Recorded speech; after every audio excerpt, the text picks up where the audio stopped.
வாழ்த்துக்களை முதலில் நான் தெரிவித்துக் கொள்கிறேன். 17வது சட்டமன்றத்தினுடைய முதல் கூட்டத்தொடர் நேற்றைய தினம் ஆளுநர் உரையுடன் மிக சிறப்பான முறையிலே தொடங்கியிருக்கிறது. ஆளுநர் உரையிலே இந்த ஆட்சி எந்த திசையை நோக்கி பயணிக்கிறது என்பதை குறித்து குறிப்புகளெல்லாம் இடம்பெற்று ஆதிச்சநல்லூர் முதல் ஏஐ தொழில்நுட்பம் வரை இந்த தமிழகம் எந்த நிலையிலே செல்ல வேண்டும் என்பதையும் வளர்ச்சி குறித்தும் அனைத்து சமுதாய மக்களுக்கு சமூக நீதி கிடைக்க வேண்டும் என்ற அடிப்படையிலும் பல்வேறு கொள்கை முடிவுகளை அறிவிக்கக்கூடியதாக அந்த ஆளுநர் உரை அமைந்திருக்கிறது. இந்த ஆளுநர் உரையினுடைய தொடர்ச்சியாக வரக்கூடிய நாட்களில் இருக்கக்கூடிய நிதிநிலை அறிக்கையிலே தமிழக மக்கள் முழு திருப்தி அடையக்கூடிய வகையிலே பல்வேறு அறிவிப்புகள் அந்த நிதிநிலை அறிக்கையிலே இடம்பெற இருக்கிறது. அதிலும் குறிப்பாக வெற்றி தமிழகம் என்று தொலைநோக்கு திட்டத்தையும் அந்த நிதிநிலை அறிக்கையிலே இந்த அரசு வெளியிட இருக்கிறது. இன்று முதலமைச்சர்களுடைய தனி தீர்மானம் மேகதாது அணை குறித்து இன்று அனைத்து கட்சி உறுப்பினர்களுடைய ஆதரவோடு ஏகமனதாக நிறைவேறியிருக்கிறது.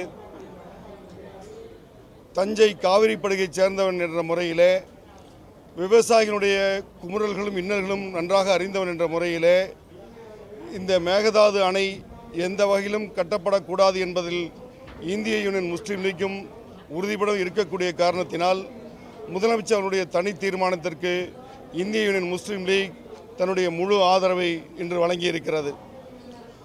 அதன் தொடர்ச்சியாக தமிழ்நாடு அரசு எடுக்கக்கூடிய அனைத்து வகையான நடவடிக்கைகளுக்கும் சட்ட போராட்டங்களுக்கும் இந்திய யூனியன் முஸ்லீம் லீக் முழுமையாக துணை நிற்கும் என்பதையும் இந்த நேரத்தில் தெரிவித்துக் கொள்கிறோம். அதுபோலவே இன்றைய தினம் சட்டப்பேரவை ஜனநாயக முறையிலே மிகச்சிறப்பாக பேரவை தலைவர் அவர்கள் இன்று நடத்தி வந்து கொண்டிருக்கிறார்கள். அனைத்து கட்சி உறுப்பினர்களும் தங்களுடைய கருத்துக்களை மிகச் சுதந்திரமான முறையிலே பதிவு செய்து வந்து கொண்டிருக்கிறார்கள். இன்று உறுப்பினர்கள் எழுப்பியிருக்கக்கூடிய கேள்விகளுக்கெல்லாம் சிறுபான்மைத்துறை அமைச்சர் என்ற முறையிலே வரக்கூடிய நிதிநிலை அறிக்கையிலே சிறுபான்மை இன மக்கள், சிறுபான்மை மொழி பேசக்கூடிய மக்களுடைய நலன் காக்கக்கூடிய வகையிலே பல்வேறு திட்டங்களும் அறிவிக்கப்பட இருக்கிறது என்பதை இந்த நேரத்தில் நான் தெரிவித்துக் கொள்கிறேன். இந்த தீர்மானத்தை பொறுத்தவரை அனைத்து சட்டமன்ற உறுப்பினரும் தங்களுடைய முழுமையான ஆதரவை தெரிவித்திருக்கிறார்கள். அந்த வகையில் இந்திய யூனியன் முஸ்லீம் லீக்கும் தன்னுடைய முழுமையான ஆதரவை அளித்திருக்கிறது. பேரவைத் தலைவர் அவர்கள் நேரத்தின் அருமை கருதி சிலரை வாய்ப்பு மறுக்கப்பட்ட நிலையிலும் கூட இந்திய யூனியன் முஸ்லீம் லீக் மாத்திரமல்ல அனைத்து எதிர்க்கட்சிகளும் ஆளும் தரப்பில் இருக்கக்கூடிய அனைவருமே இந்த தமிழ்நாட்டு மக்களுடைய நலன் கருதி, விவசாயிகளுடைய நலன் கருதி முழுமையாக தங்களுடைய ஆதரவை தெரிவித்திருக்கிறோம்.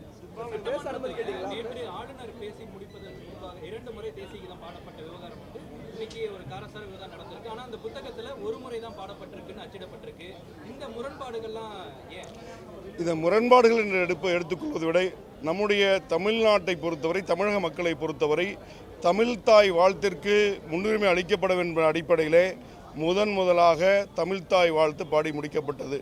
அதனுடைய தொடர்ச்சியாக ஒன்றிய அரசினுடைய அறிக்கைப்படி, ஆளுநருடைய ஆலோசனைப்படி அந்த தேசிய கீதம் இசைக்கப்பட்டிருந்தாலும் அது நம்முடைய நாட்டினுடைய கீதம் என்பதால் அதனை குறித்து விமர்சித்தோ பதிவு செய்வதோ நன்றாக இருக்கிறது என்று உணர்கிறோம்.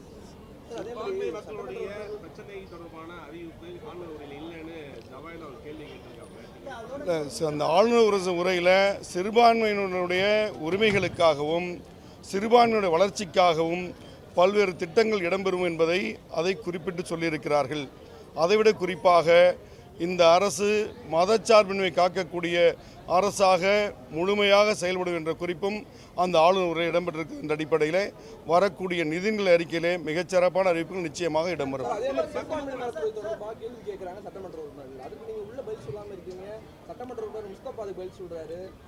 எந்த கேள்வியும் இங்கே கேட்கப்படவில்லை. இன்று ஆளுநர் உரைக்கு நன்றி தெரிவிக்கக்கூடிய ஒரு தீர்மானம்.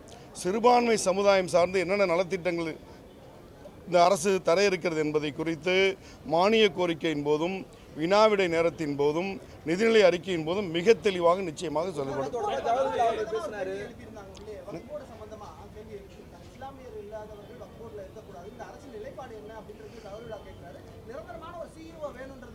இந்த அரசினுடைய நிலைப்பாடை பொறுத்தவரை மத்திய அரசு கொண்டு வந்திருக்கக்கூடிய வக்ஃபு திருத்தச் சட்டத்தை முழுமையாக எதிர்க்கும்.